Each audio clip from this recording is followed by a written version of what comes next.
How's it going, everybody? This is DeanoGTO. Today we're looking at water tanks at the current water tanks test server, patch 1.0.3 as it's called on the test server, but I believe this patch is going to be 1.1. So this patch is going to include a bunch of changes. It's going to have some changes to the interface, as you saw there with the updated battle load-in, or not battle load-in, but battle countdown timer. It's also added this as a new thing to the game. So if you press N on the keyboard, you can now look at your missions, and you can always look at your missions since they added that in ages ago. But this is now a dynamic, dynamic interface. So basically, as you complete the different parts of this mission, it will highlight the different parts that you have completed, and will not highlight the bits you haven't completed. So it makes it a lot easier to judge how far you've progressed in certain missions that you're trying to do. So some nice interface changes there, and they've also added in the second campaign for the personal missions. So the Chimera, the Excalibur, and the Object 279 prototype, I think it's called, or the next vehicles are going to be added in as the next reward vehicles. Now, I will admit it is a little disappointing that the Object 279 is the next tier 10. Because honestly, I didn't want another tier 10 Russian to be the tier 10 for the personal missions. I think that's a little bit boring. I think they probably should have gone for something American or something. But yeah, not really much that we can do about that.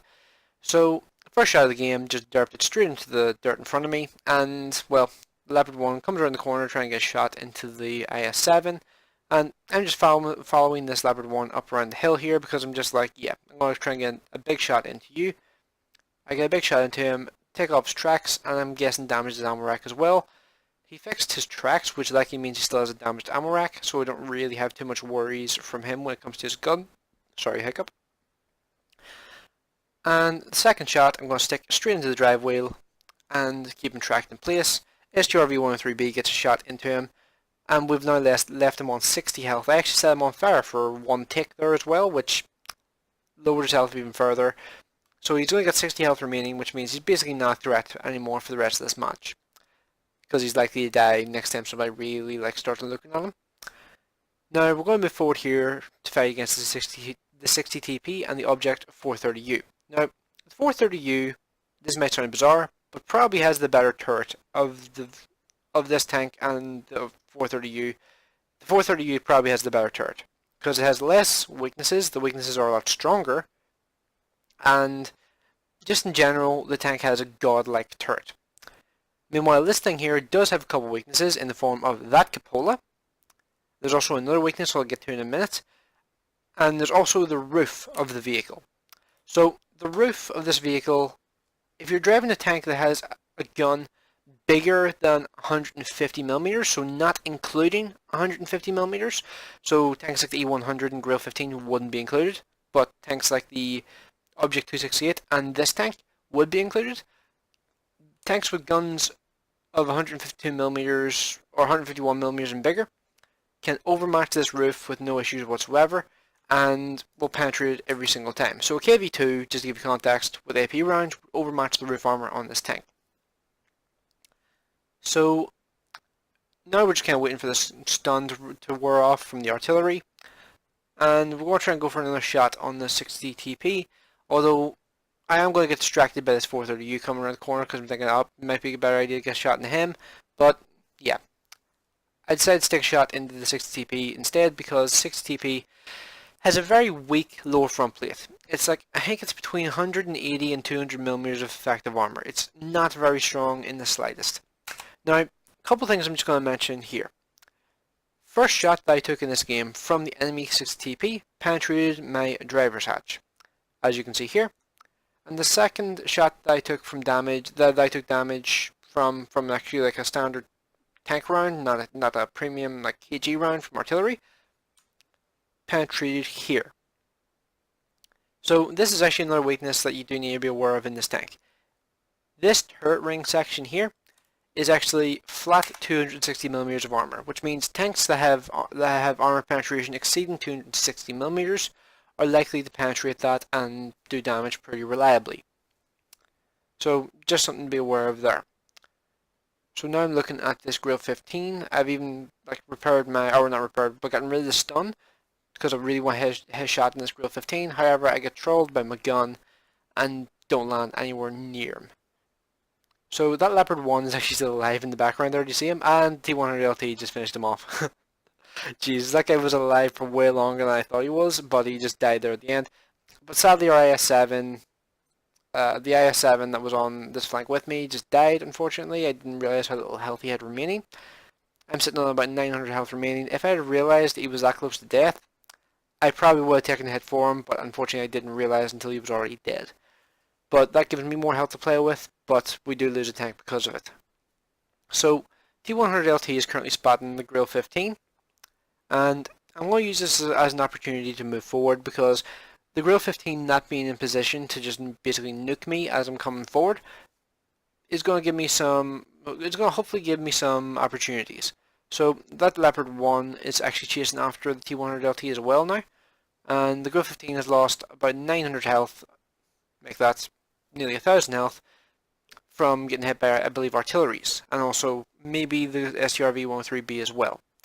And Leo 1, after chasing around the T100LT and eventually killing him, exposes himself and I get a 700 damage shot into him. So that's reduced his, that will hopefully reduce his influence in the battle by a significant amount, because both of those tanks are now sitting on either 900 or about 800 health. Never mind that the Grill 15 is now on 500 health. Make that 50 health. Yeah, that guy's just losing health like there's no tomorrow. So the Grill 15 is going to hide for a while and not really get too involved here for a second. And the Object 140 is just kind of hanging out there. He is initially looking towards me. However, he fires one shot into me and then gets focused on the STRV-103B.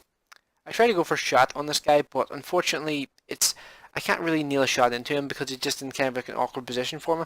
Grill 15 fires a shot into me with a heat round. He hits my gun, doesn't do any damage, which is great for me. But let's just see how much health does the STRV have.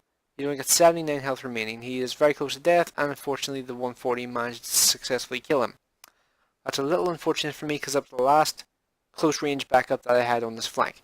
I put my gun back into action because I don't want to be without like a usable gun. I initially pulled around the corner there trying to get shot into the 140, but I nailed a shot into the Leopard 1 instead because he was an easy target. Grill 15 snaps his shot off and doesn't get anywhere near me. The Object 140 actually took a lot of damage from the STRV-103B before he died, so that's left him on about 760 health, which is about... He's in the one-shot range for me, but it's not a guaranteed one-shot. So I snap a shot off there. Unfortunately, it doesn't land where I want it to land. I see the Leopard 1's coming right in front of me. I fall back down the cliff. Go forward, try and ram him, but unfortunately it doesn't successfully kill him. I see where the Grill 15's jumping down, and I'm just like, yeah, he's not going to survive that, and he doesn't. Leo 1 is coming around to my left, and I just kind of just like immediately turn my turret over, snap a shot off, kill him off, and if I had realised where the 140 was, I actually wasn't 100% paying attention to him. I wouldn't have pulled around the corner, pulled out from behind the wreckage of this Grill 15 the way I did. And here I'm trying to beat a shot, but unfortunately, even with the stun active on the 140, he was able to nail me with a hit that penetrated and finished me off there at the end.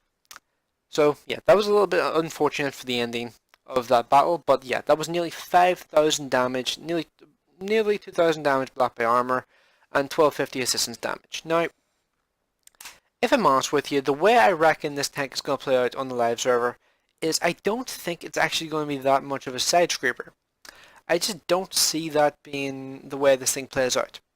Because it has 8 degrees of gun depression, the same amount of gun depression as the T110E5, I think it's going to adapt a similar sort of playstyle to that.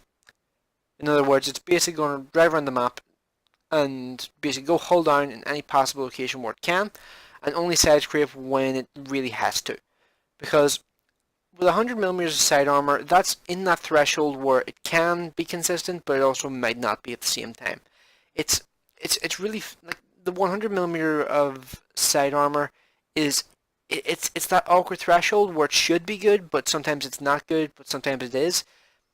It's really awkward to try and figure out exactly the perfect angle for 100mm of side armor.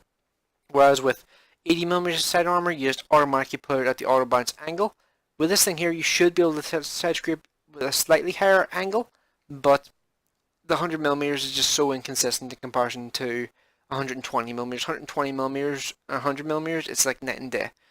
So I honestly suspect this thing is going to be pretty much mainly played hull down, and it's basically going to just try and take a ridge line, fire a shot off, pull back for about 15 seconds, pull forward, get the gun aimed in while it's still reloading, and then fire the shot off immediately. Like, that's honestly what I reckon this thing's playstyle is going to be on the live server. So the armor and stuff like that, I feel like is fairly well balanced. The lower front plate's absolute garbage, so that makes it penetrable from the front for even tier 8s, I believe. And when it comes to the actual gun and stuff like that, it has the worst aiming time of the 150 to 152mm guns on tier 10 heavy tanks, but it's only by 0.1 in comparison to the E100 and 0.2 in comparison to the 705A, so it's really not that big of a difference. Plus, it has the best DPM out of the three of them, and has the same DPM as a T110E4. Plus, it only has 0.01 worse accuracy than a T110E4 and 0.1 worse aiming time than a T110E4.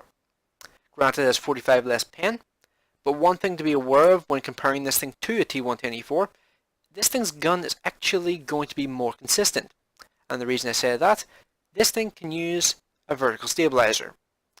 T110E4 can't use that. So in effect, this thing's going to have a more consistent gun than a tier 10 tank destroyer. That just shows you how badly the T110E4 is aged, doesn't it? There's now a heavy tank which is going to have a more consistent gun. And also, like, comparing it to the E100, it has a faster reload than the E100, which I think is maybe a bit too much. Because having better accuracy than the E100, having a better turret than the E100, and that's not even a question. Like, if anybody tries to argue with you saying the E100 is a better turret, nope. That thing's turret is absolute garbage versus premium rounds of any sort. And given that, well, tier 10 battles, it seems like on the live server, it honestly feels like you're playing on a test server, because everybody just seems to be firing premium rounds. So yeah, the E100, basically the main thing that makes that tank a bit meh these days is its crap turret. If the turret wasn't crap on that tank, the hull is still amazing even by today's standards. Like, I honestly think that tank would still be a monster if they were to increase the turret armor a bit, but I don't see them doing that anytime soon. But when it comes to the reload, I would honestly prefer to see them buff the E100's 150mm reload, and maybe the 128 reload as well, rather than nerfing the reload on this, because I feel like the 705A and the E100, I feel like they need to be a bit more relevant than they are right now, because the 705A never was relevant. No one cares about that tank. I fought about 3 or 4 of them in the entire time it's been in the game. Meanwhile, the E100 has just been neglected over time. Like, no one cares about the E100 these days. And I have a feeling that this thing here, if it goes into the game the way it is right now, it's going to just make the E100 totally irrelevant, and, well, it's going to make the 705A even more irrelevant than it is already. So yeah, that's my general opinions on the tank. I've hopefully had the result screens flashing up on the screen while I've been talking about this. So yeah, let me know what you guys think of the 60TP in the comment section below. And thanks for watching. I will see you in the next one.